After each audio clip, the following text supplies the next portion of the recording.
I went away for the weekend and I went to one of those places where you go to eat and they're like intentionally rude and mean to you. My parents' house.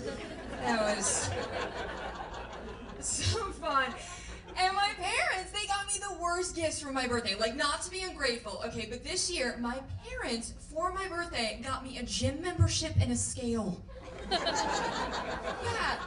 I was like so offended. I mean, because clearly I asked for the diet pills and crystal meth. Not losing weight the old-fashioned way.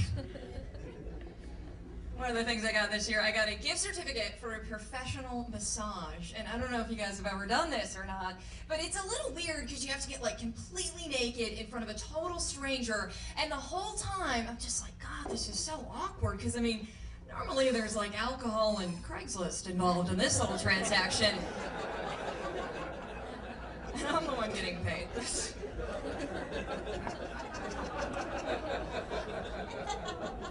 good to be here though, like Sweetler said. I am from Michigan. It was a big year for us in Michigan. Detroit voted the city with the highest amount of crime in the entire United States, so woo! Yeah.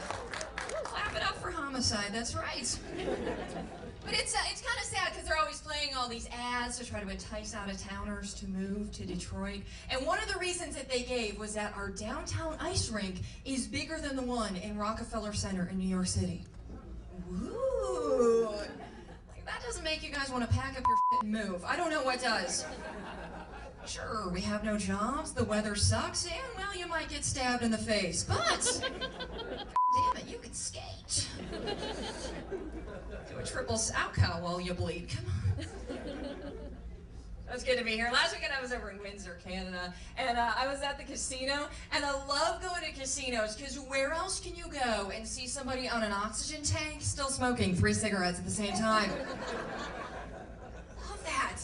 And I go over there with my mom sometimes, because my mom, she's kind of like this wild and crazy lady. Like, my mom actually goes to this place over there, it's called Danny's, it's a male strip club. Right? My mom, yeah, of course. You know, she only goes there to visit my dad on his lunch break.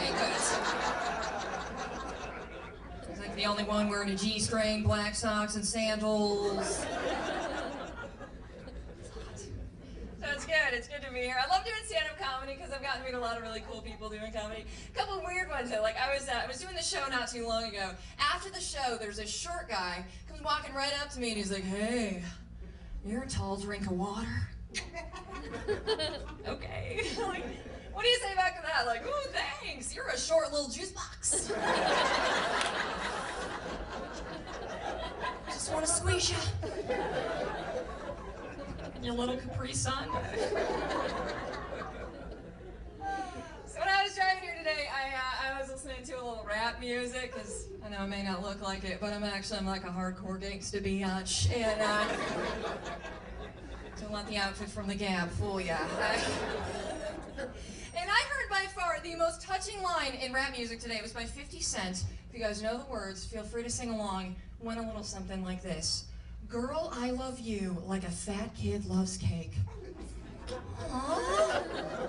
Is that not the most romantic thing you've ever heard in your life? Like, all I could think was, God, if only I could get somebody to say such sweet things like that to me. But then I was thinking about it, like, honestly, I'm really not that picky, like, and pretty low standards. Like, I'd probably settle for someone who loved me like a fat kid loved gym class. Desperation, that's my message here tonight, folks. So I did, I just moved down to Virginia. I moved down to Virginia to work for PETA, and I love my job. I get to travel around the country and protest naked, which is, yeah, kind of fun. Yeah, I mean, it's kind of like I work at JB's, except, you know, I have a cause and I don't have chlamydia, so that's a good job.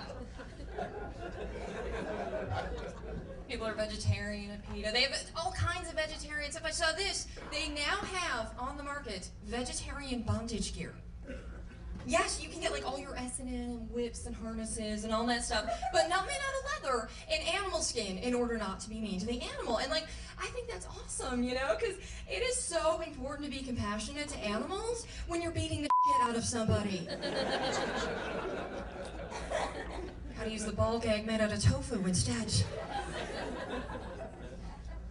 I did this for the first time. Went to my first ever sex toy party. You guys ever been to one of these? Round of applause, sex toy party people. Bunch of perverts in the back. All right, awesome. Well, if you haven't been, I mean, they're fun. They're very fun, and I'm not going to judge. But some of the items, you kind of have to wonder, like, who orders these things? Okay, like blow-up sheep? That's a real product. I'm sorry. If you were doing it with a blow-up sheep, you got some serious problems, okay? I mean, because my God, like, if you can't even get a date with a real sheep, you need a better pickup line, I think.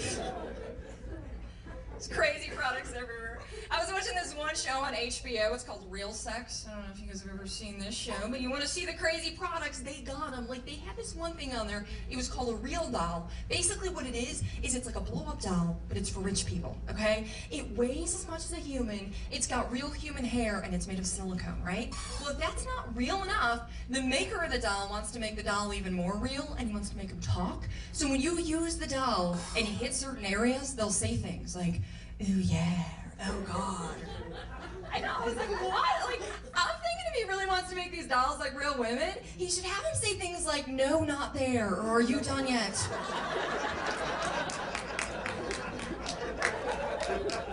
Get the hell off my hair.